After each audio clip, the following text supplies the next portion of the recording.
It is really puzzling to me that having just buried one monster, the Soviet Union, another remarkably similar one, the European Union, is being built.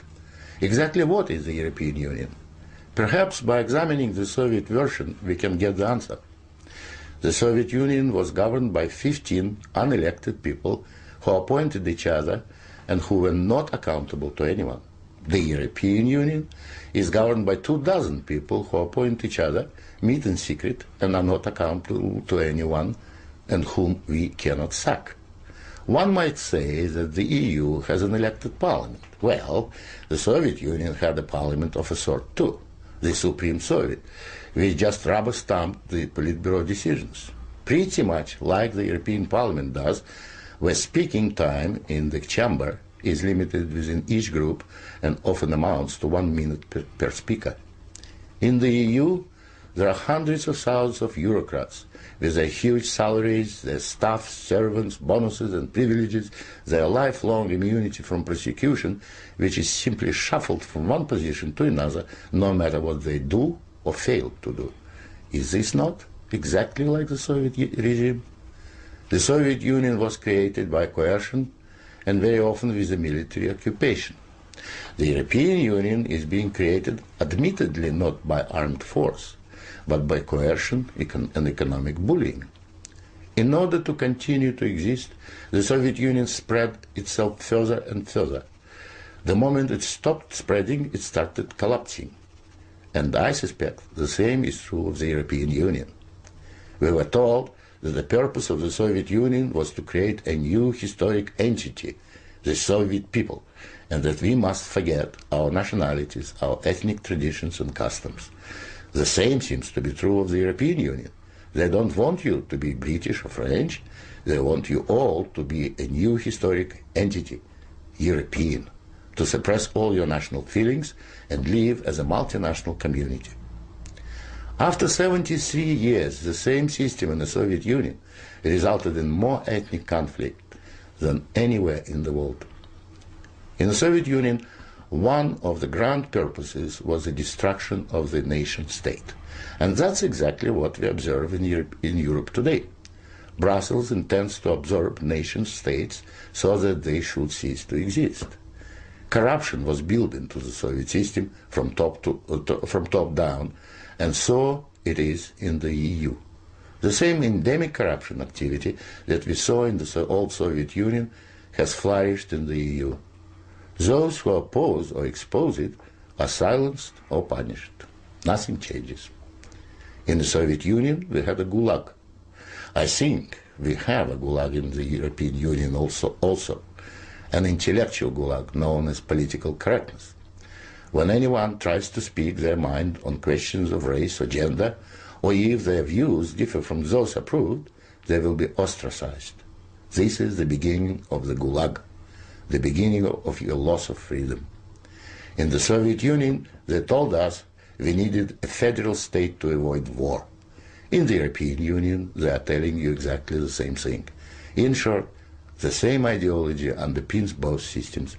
The EU is an old Soviet model presented in Western guise.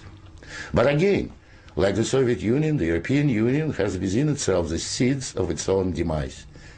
Unfortunately, when it collapses, and it will leave immense destruction behind, and we will be left with huge economic and ethnic problems. The old Soviet system was incapable of reform, so is the European Union. But there is an alternative to being ruled by those 24 self-appointed officials in Brussels.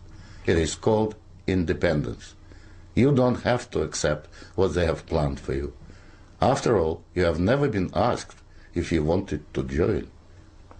I have lived in your future, and it didn't work. President, Mr Barroso says, I think my team is of high quality. Well, let's conduct a human audit. Now, I'm mindful that audits aren't very popular in the European Commission, and that auditors, if they do their job properly, get fired, but nonetheless, here goes. From France, we have Mr Jacques Barrot. He'll take on transport. In 2000, he received an 8-month suspended jail sentence for his involvement in an embezzlement case and was banned from holding public office for 2 years. From Hungary, we have Mr Kovács. He'll take on taxation. For many years a communist apparatchik, a friend of Mr Kadar, the dictator there, and an outspoken opponent of the values that we hold dear in the West. His new empire will produce taxation policy, and he'll look after the customs union from Cork across to Vilnius. Are the EPP and British Conservatives really going to vote for that? From Estonia, we have Mr Kallas. For 20 years, a Soviet party apparatchik, until his newly acquired taste for capitalism got him into some trouble. Though, to be fair, he was acquitted of abuse and fraud, but convicted for providing false information, and he's going to be in charge of the anti-fraud drive. I mean, you couldn't make it up. From the UK, we've got Peter Mandelson. He'll take on the trade portfolio. He, of course, twice was removed from the British government, yet, to be fair, he's one of the more competent ones. From the Netherlands, we've got Nelly Kroes. She'll take on competition. She's accused of lying to the European Parliament. Now, these may only be allegations, but they're made by Mr Van Buitenen, and I think should be listened to. Ask yourself a question. Would you buy a used car from this Commission? I mean, the answer simply must be no. But even if they were competent, even if this was a high-quality Commission, and sorry, Mr Barroso, but I don't think it is, even if it was a high-quality Commission, we would still vote no on the political principle that it's the Commission that is the guardian of the treaties, that it's the Commission that is the motor for integration, that it's the Commission that initiates the legislation that is damaging our businesses across Europe so badly. It is the Commission that is the embodiment of all that is worst in this European Union. It is the Commission that is the government of Europe and is not directly accountable to anybody. And please, when you vote, take note that 20 of these commissioners have already said that they intend to attempt to implement the Constitution even before it's been ratified by Member States' governments. In the face of such breathtaking arrogance, nobody in the Independence and Democracy Group will vote for this Commission. Thank you.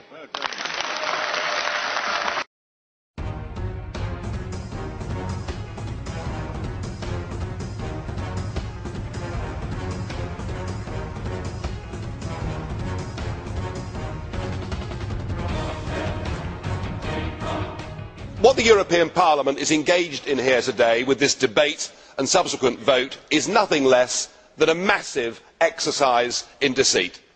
A pack of lies are being told, and they are being told because you do not want the peoples of Europe to have the referendums that you promised them. It is the imposition of the will of the political class upon the citizens. We all know the truth. The Lisbon Treaty is the same as the EU Constitution.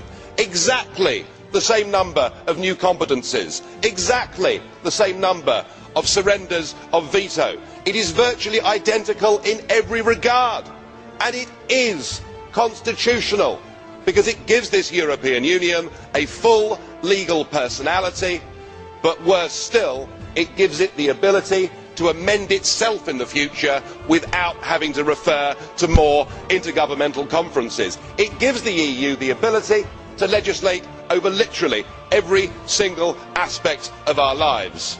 I'm told, though, I shouldn't worry because the flag and the anthem have been dropped. Well, pull the other one. There's a great big flag at the front there. It's nonsense. It's all part of the lie. The truth is that you are too chicken to have a referendum. You don't want to hear the voice of the people, and now you resort to totalitarian means to get this treaty through. We heard Danny Cohn-Bendit say that those that oppose this treaty are mentally ill. We heard Mr Schulz say that those of us that objected to the sheer dishonesty of this project were behaving like Nazis back in the 1930s. Well, I think the ordinary, decent citizens of Europe will work out for themselves who the extremists are. And I must say, I wish the people of Ireland, I wish those that believe in democracy, every success in a couple of months' time, and I hope they send a large, resounding no, and I hope the voice of the peoples of Europe will be heard, not that of just you, the political class. And you may be complacent today, but you are increasingly being held in contempt.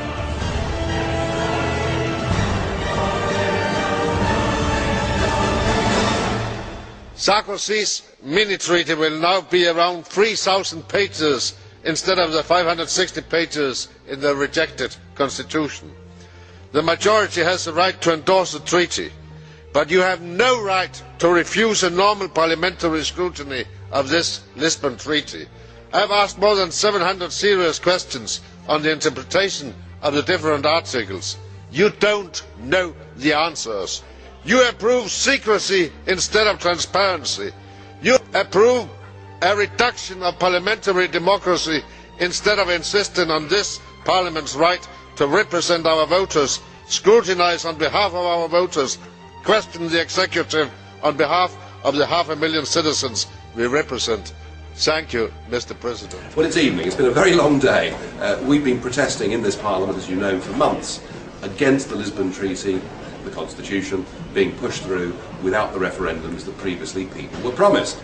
Well, it all came to a head today, because today was the day we actually debated the treaty and voted on the treaty. And it'll be no surprise to you that a very massive majority of this European Parliament voted to approve the treaty.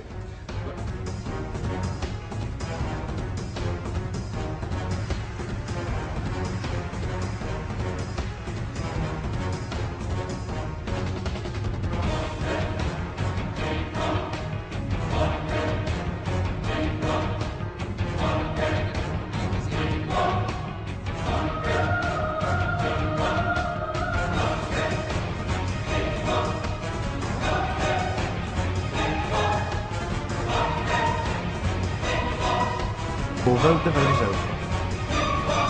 Has everyone voted? The vote is closed. 499 against, that's rejected. We of course protested against this, and the theme for the day was that they were too chicken to hold a referendum. So in the chamber, the UKIP MEPs all wore these t-shirts saying too chicken for a referendum, and outside we had some staff who were also protesting. And at one point during the protest, the staff were being surrounded by security guards and press cameras, and I was asked to come out and see what was going on. And I went out, and yeah, it was getting a bit heated, it was getting a bit aggressive.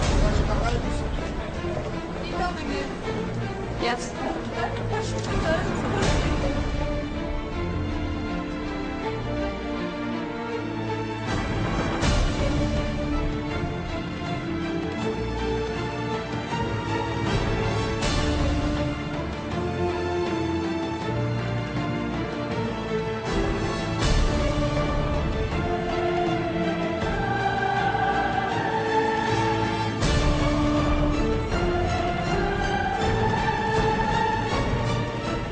But if I was to, say, be demonstrating in favour of the Constitution, I'd be in the bloody chamber and applauded. But why are the rules applied differently to us?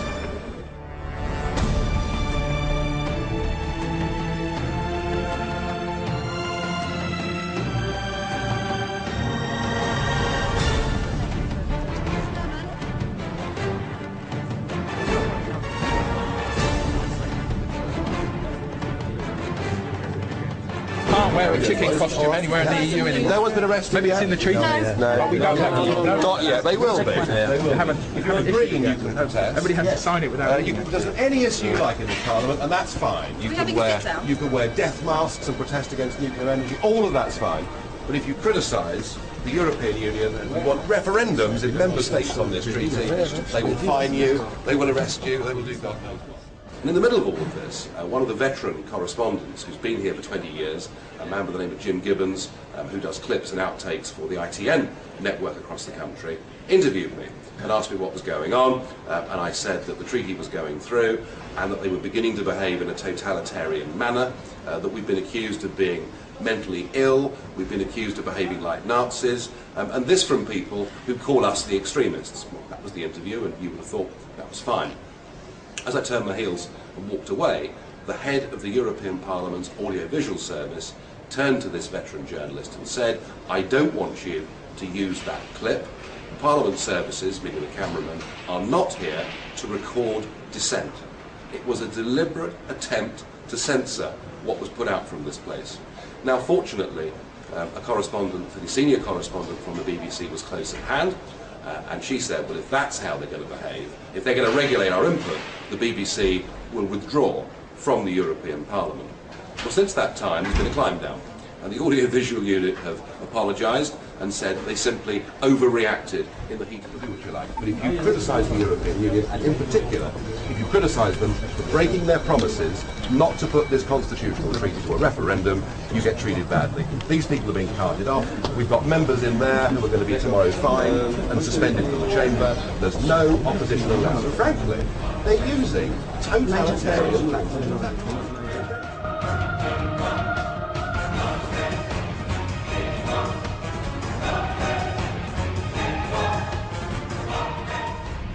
I noticed that many of them were absent from the debates for long periods because they were outside the chamber dressed as chickens. I think that is very symbolic. They are chicken because they chickened out of the debate here because they are afraid of the verdict of this democratic debate.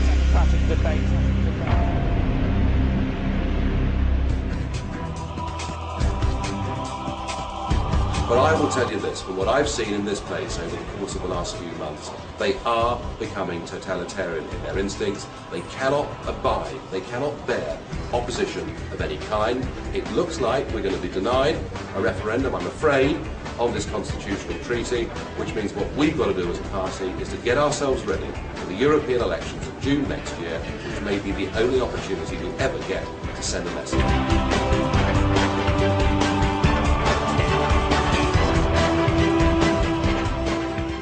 European leaders this week are to hold a summit that could lead to an anti-American European superstate.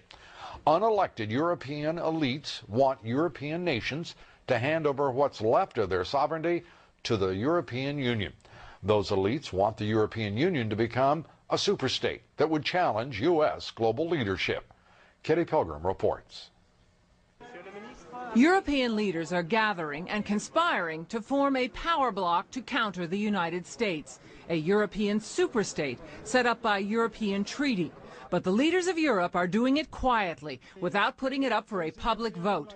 The leaders of France and Germany are pushing hard to get the deal sealed by the end of the week, when the 27 European countries meet.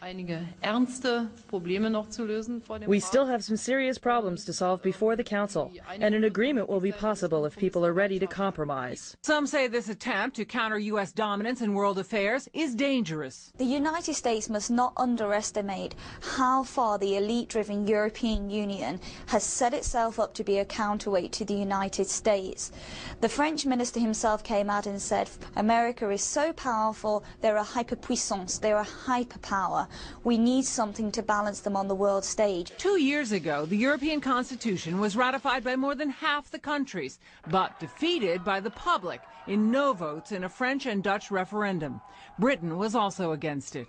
But now European governments are playing word games by calling it a European treaty and not a European constitution, so they don't have to put it up for public vote.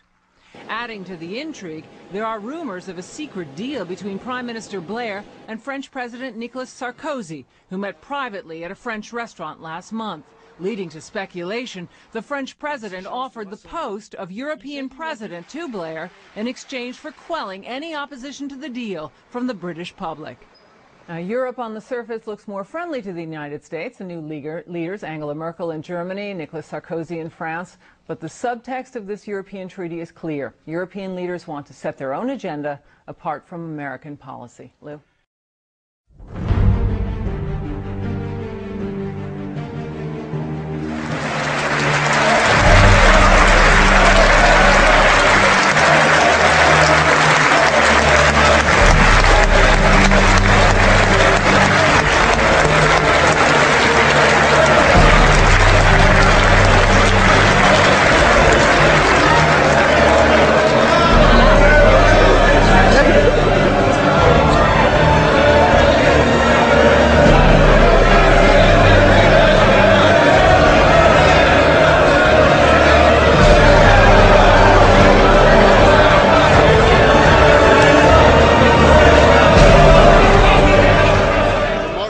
The Prime Minister's will sign a final treaty none of them have read. They sign a bundle of amendments they cannot even understand. Yesterday the Danish Parliament refused a referendum on a treaty they have not read.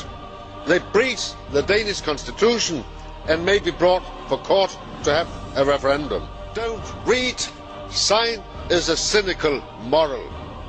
All negotiations in the IGC and the Linguistic Lawyers Group have been kept absolutely secret towards many members in this Parliament.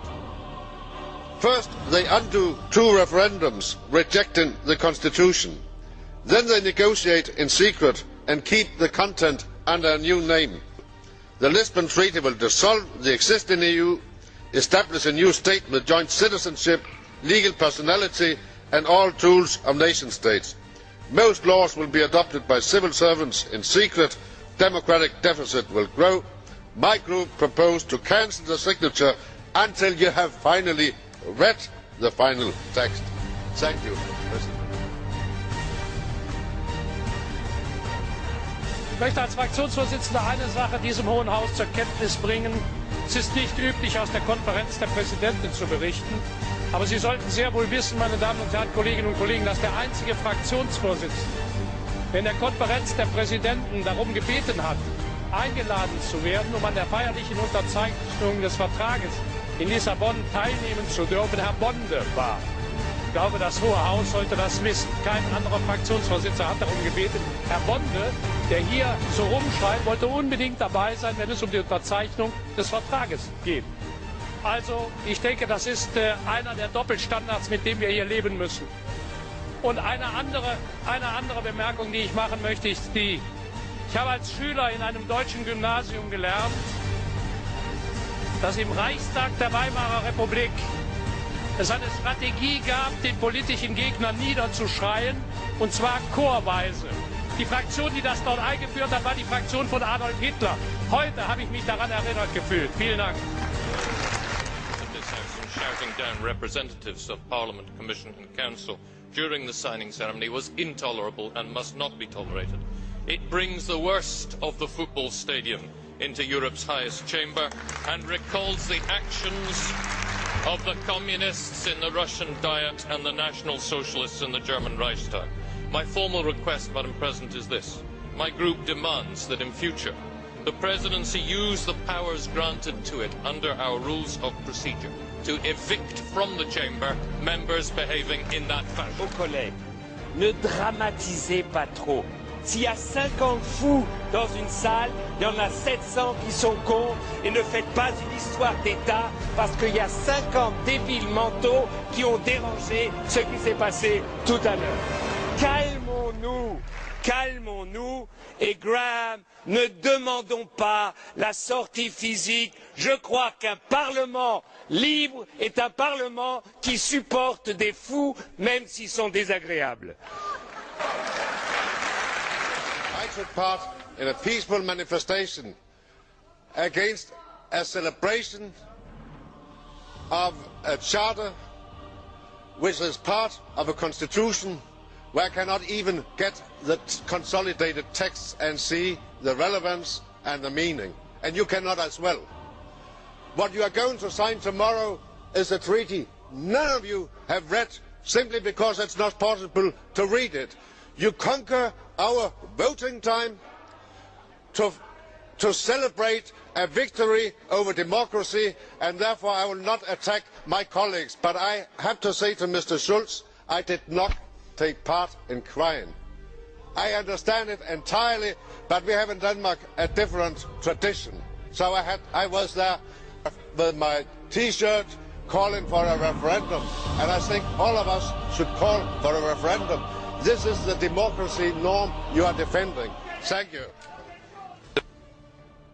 President, mention your speech in which you talked about that took place in Strasbourg in December, and since that time, under Rule 147 of our revered Rules of Procedure, you have called before you 13 members of this Parliament to face disciplinary action. And it seems to me that this has been done on a pretty arbitrary basis. One of the ones that you called, Cathy Sinnott from our group, I doubt has ever shouted at anybody in her life. Another one of the members that you called to appear before the headmaster's study, an Austrian member, was actually in Frankfurt on the day, so he must have one hell of a voice, mustn't he?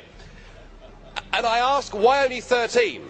There were about 80 of us involved in these so-called disturbances. In fact, you named me yourself in the Conference of Presidents as being one of the causes of the trouble.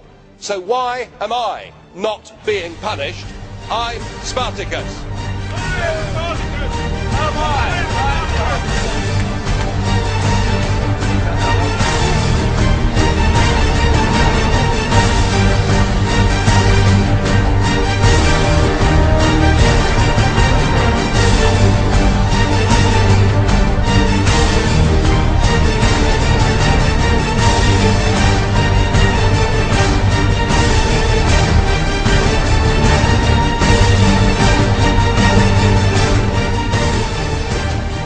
Could it be that the reason you've acted in this arbitrary fashion, tearing up the rule of law, is because you are taking out on us the surrogate contempt you feel for the national electorates who keep voting no on the Lisbon Treaty whenever they're given the opportunity? If I'm wrong, prove me wrong by holding the referendums that you used to support when you thought you could win them. Put the Treaty of Lisbon to the people. Pactio Olisipiensis Sensendae of Rule 19, which puts this House in plain violation of its own regulations. We have now departed from the rule of law and given arbitrary power to the Chair to tear up our rule book and proceed as he sees fit. This is plainly illegal under our own rules. This Chamber may be sovereign, but it must nonetheless follow its own rules. This interpretation by the Constitutional Affairs Committee is going to be contested today. It may come before this House in a vote. If we vote in favour collectively, we are voting to abandon the rules under which we proceed. I would almost be tempted to compare it to the Ermächtigungsgesetz of 1933, but I think that would be disproportionate and perhaps a little rude to our President, who is a committed Democrat and a decent man. Let me instead then quote the grandfather of British resistance to totalitarianism, Edmund Burke. They must be worse than blind who cannot see with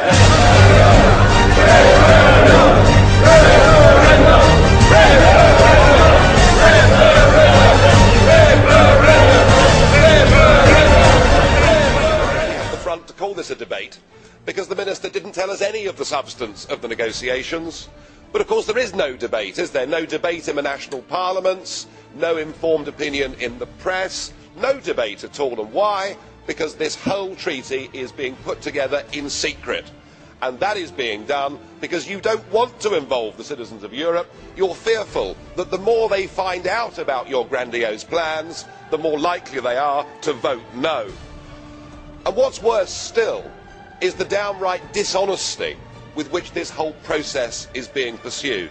For Angela Merkel, in a letter, to talk about the proposal, to use different terminology without changing the legal substance, I mean, it's Alice through the looking glass stuff, isn't it? It's the twisting of language. It is the deliberate attempt to stop there being free and fair referendums in European countries. It's your plan to act like a bulldozer, just to sweep aside the French referendum result, the Dutch referendum result, to pursue your political goals without taking the people with you.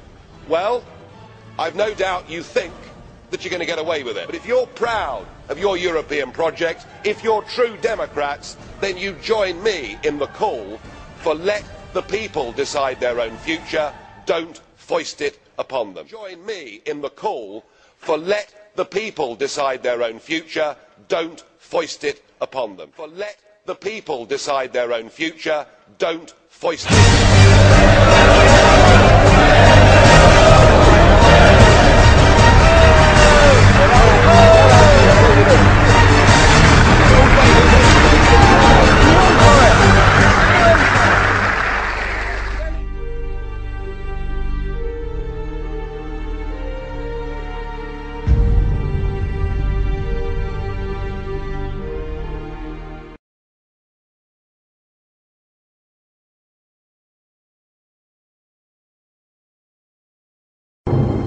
Conspiracy or cozy talking shop? The Bilderberg Group is meeting in South Germany this week, at least according to the Financial Times, which says a group of powerful men and women will debate the future of the world. The paper says the steering committee of Bilderberg includes Deutsche Bank boss Josef Ackermann, Nokia CEO Jorma Ollila, Daimler Chrysler's Jürgen Schrempp, and outgoing World Bank President James Wolfensohn. I asked John Ronson, who has written about Bilderberg, what it really is. Bilderberg is a meeting of powerful centrist industrialists and politicians. They always meet in secret once a year in a five-star hotel with golfing facilities, and they've taken on the image for conspiracy theorists of the fabled shadowy cabal that secretly rules the world. Are they? Well, yes and no. I mean, they're a bunch of powerful people. They meet in secret. They say we meet in private, which isn't quite the same thing, is it? It's not quite the same thing. I do think that by and large, many members of the Bilderberg Group actually see themselves in much the same way as the conspiracy theorists see them, as this shadowy cabal out to, if not to rule the world, but to influence world events. What would they see as their purpose then? I mean, presumably it's a good get-together of powerful people. They don't often get a chance to meet away from the glare of the press. One could understand why they might want to have a private chat. Yeah, and that's certainly got something to do with it. They see themselves as wise globalist centrists. They were set up post the Second World War by people like Dennis Healey, David Rockefeller and various others. And there's a degree of idealism there, isn't there? They didn't want to go to war again. I mean, absolutely. Is that a sinister conspiracy? Well, I mean, it depends what side of the political spectrum you sit on, and you know, many of the anti-Bilderberg conspiracists are right-wingers who see themselves as twigs in a tidal wave of globalization. They see themselves as nationalists, and they think the idea of a world government, which is what Bilderberg is into by and large, the idea of a one world community, a new world order. You know, they see that as they see themselves as a government as opposed to a group of world leaders or people with influence at a global level who are talking about global issues, do they? They see themselves as headhunters. They'll get an up-and-coming politician who they think may be president or prime minister one day, and as globalist industrialist leaders who believe that politics shouldn't be in the hands of the politicians, they try and influence them with wise words in the corridors outside the sessions. Should they be risk sounding like a conspiracy theorist, but it's no longer a theory. What I'm about to say is fact. The secret organizations of the world power elite are no longer secret. They have planned and are now leading us into a one-world communist government. It's a big idea, a new world order, where diverse nations are drawn together in common cause. It's the true story of Europe. It's the story the politicians don't want you to hear, because it shows how they've deceived us and betrayed our nation.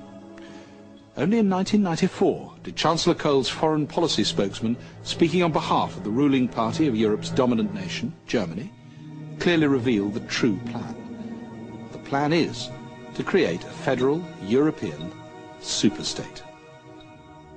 Into it will be merged up to 25 ancient European nations, including our own. This new country, called Europe, will have one parliament, one government, one court of justice, one currency, one flag, and one anthem.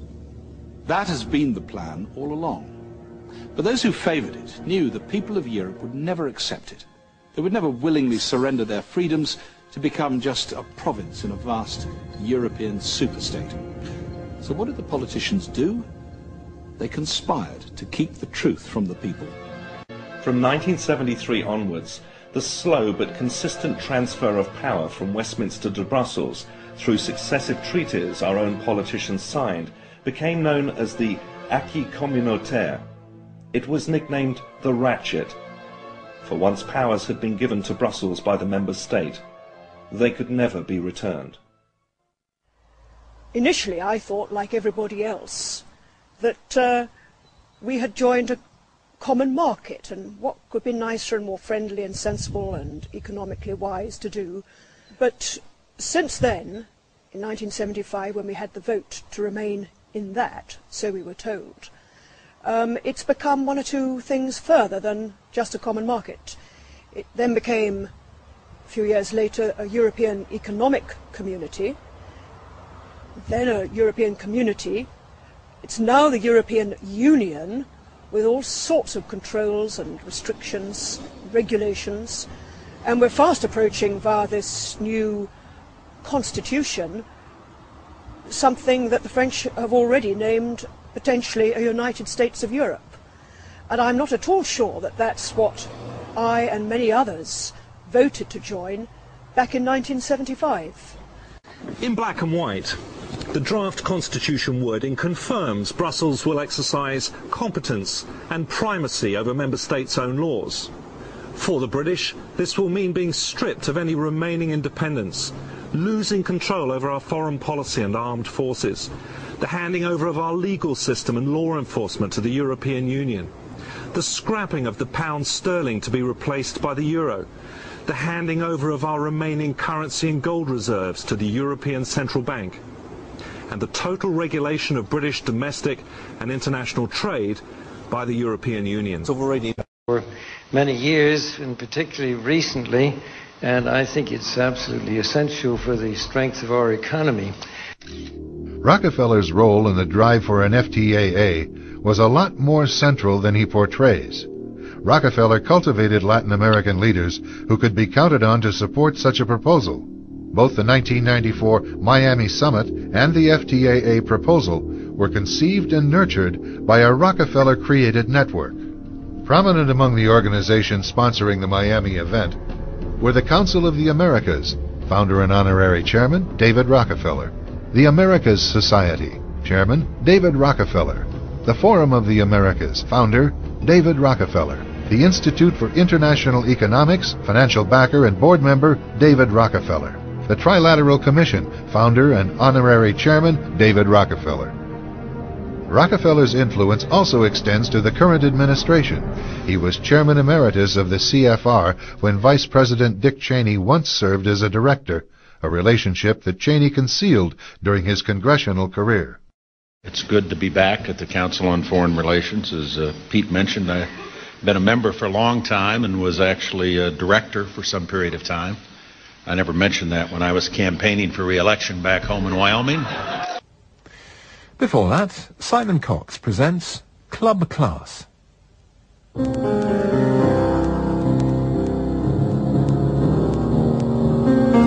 Imagine a club where presidents, prime ministers and international bankers rub shoulders and where royalty's on hand to make sure everyone gets along, where the people running wars, the markets and Europe say what they never dare to in public. Welcome to the world of Bilderberg, the most exclusive and secretive club in the world. Bilderberg was set up to strengthen the troubled Atlantic Alliance. For 3 days, Europe and America's elite could meet and iron out any differences in private. Figures from the centre-left, like Gateskill, have always been a feature at Bilderberg, because big business and the Americans wanted to get them on their side. The conference papers show exactly what was discussed within the secret confines of Bilderberg. What's striking is the degree of consensus reached by those at the meeting on contentious topics like European integration. Here's another interesting, it's another paper from the first one, about the European Union. It's interesting here saying some sort of European Union has long been a utopian dream, but the conference was agreed that it is now a necessity of our times. Only in some form of union can the free nations of Europe achieve a moral and material strength capable of meeting any threat to their freedom. So this is 50 years ago saying we must have a European Union. Yes. Again, reflecting the fact that many of the people involved in planning Bilderberg had also played leading roles in getting the European movement going in the late 1940s and early 50s, and the fact the Americans want it so much as well because they want a stronger Western Europe to resist possible Soviet aggression.